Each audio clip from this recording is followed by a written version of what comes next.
देखो सांग मैंने आमको 32 साइज ब्लाउजर अस्त्र कटिंग करार अच्छे स्किन उपर मेजरमेंट अच्छी आमर जेहेतु 14 इंचर 13 इंचर ब्लाउज बन 14 इंच आम दाग दबा बेक कि आम कांध बेक कि 5.5 इंच दाग दबा आर्म होल कि आम भी 5.5 इंच दाग नवा चेस्ट आमर 32 साइज अच्छी 32 साइज चारि भागरू भागे आम 8 इंच दाग दबा आउ 1.5 इंच आम मार्जिन रखी दाग दबा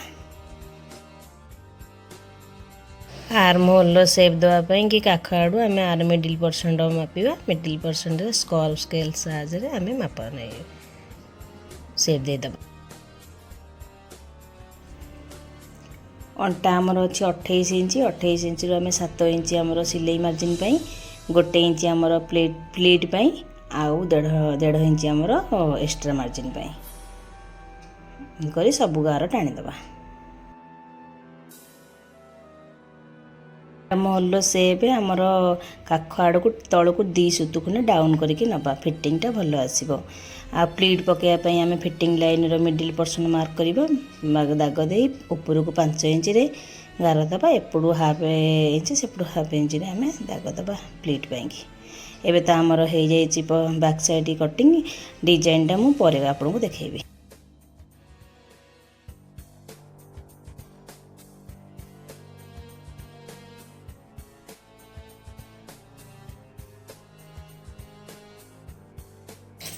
बैक साइड को पकईकि आम फ्रंट साइड कपड़ा काटिबा फ्रंट साइड रे आम 1.5 इंच कपड़ा एक्स्ट्रा आम नबा कारण आमर कटरी पार्ट जेहेतु बढ़िबा आम 1.5 इंच कपड़ा एक्स्ट्रा नबा से 1.5 इंच कपड़ा को एमती लंबा करी गोटे गार टाणीदेबा तापर आम बैक साइड पकईकि साइज करके पूरा जमती गार अच्छे से अनुसार आम ड्र कर नबा गार को फ्रंट साइड बेक पई आम 2.5 इंच रे दाग दबा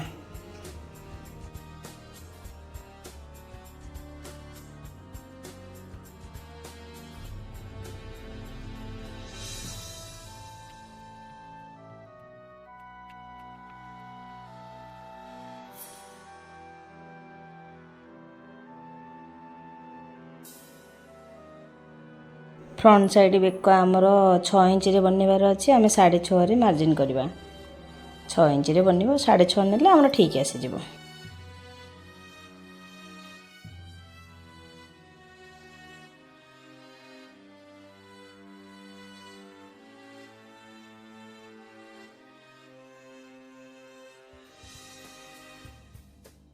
फ्रंट पार्ट आर्म होल माप देवाई कि आम भीतर पट को हाफ इंच गार दबा कटरी पार्ट काढ़ापी आम बेस्ट पॉइंट नबा बेस्ट पॉइंट माप आम ये 11 पॉइंट ही नबा फिटिंग लाइन गोटे गार टाणीदबा फिटिंग लाइन को फिटिंग लाइन सह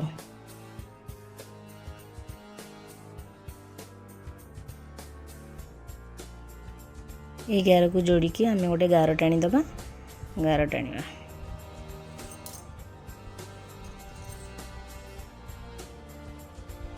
आम चेस्ट साइज नहीं 32 साइज 8 इंच 8 इंच 3 भाग करवा 3 भाग करके जो गोटे भाग से आमर एस पट्टी पाई आम नबा फिटिंग लाइन को एस पट्टी पाई नबा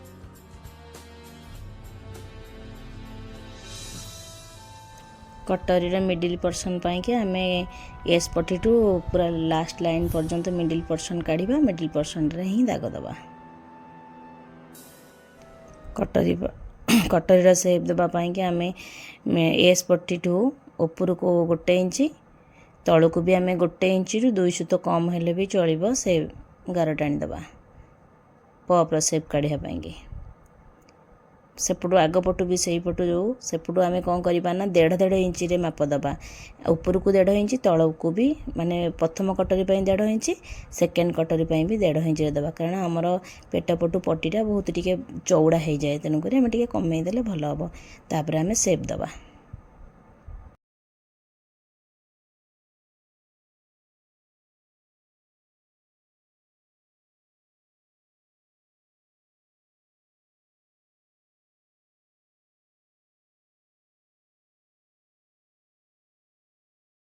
फ्रंट पटर सेप देवाई कि आम आग आम कटरी सेप दबा 1 इंच ऊपर को आम मार्क करवा एपटू आम 2 इंच 2 सुतुरे गार दबा। मु 2 इंच रे गार देछि किंतु फिटिंग कलर को आउ टिके तळको नेकी फिटिंग देबी साइज करबी। तापर सेपटू आम 1/2 इंच रे काटिकी तळपट कटोरी संगे फास्ट कटोरी संगे जोड़ी दबा। बेकर सेप दबा। सेकेंड कटोरीटा आम 4.5 इंच रे नबा कथा किंतु जेहेतु 32 साइज ब्लाउज आम 4 इंच रे मार्क करवा। फास्ट कटोरी एटा सेकेंड कटोरी गार टाणी दबा। गार टाणी सारा पर आम आपको सेप देवाई 1 इंच रे गार दबा। ये आमर भी पट्टी भी बाहरी जाऊँ जो सेपटा तल साइडटा आमर भी पट्टी ही बाहरी जीव। भी पट्टी आम बैक साइड आणिकी फ्रंट साइड ऊपर रखिकी माप दबा। एटा आमर 3 इंच रे ही माप आसूची।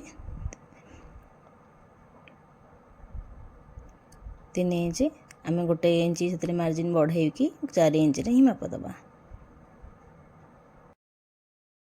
भी पट्टीर लंबाटा आमर बैक साइड लंबा सह मापिकी ही आम कटिंग करवा।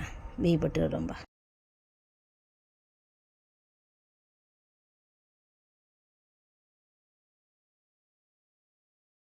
एस पट्टीटा आम 1 इंच रे बढ़े कि आम अधिका कि नबा कारण एस पट्टी डबल कटोरी जोड़ा।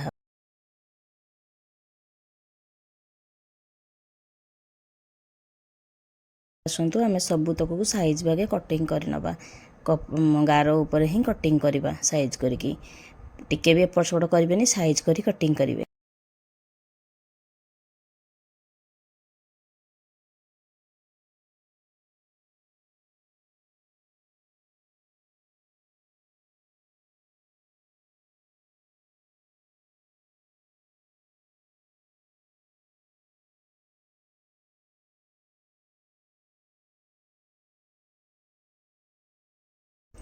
एबे आसतु आम हाथर कटिंग करवा। हाथ में कपड़ा जॉइंट हवा पटे जॉइंट करवा। आम 8 इंच ब्लाउज बनवार अच्छे 8 इंच गार दबा। 3.5 इंच महुरी गार दबा। आमर ब्लाउज रो मोटेटा अच्छी 14 इंच आम 7 इंच ही मोटे साई गार दबा। टोटाल ये अच्छी 10 इंच आमर महुरी आम 5 इंच ही तौक गार दबा। देखो 5 इंच गार दबा। फिटिंग लाइन पे 1.5 इंच नहीं सब फिटिंग करी कटिंग करनबा। साइड हाथर आम भितर को 1/2 इंच मार्जिन करके कटिंग करवा। कपड़ा जॉइंट कर सारा पर ही मु कटिंग करी।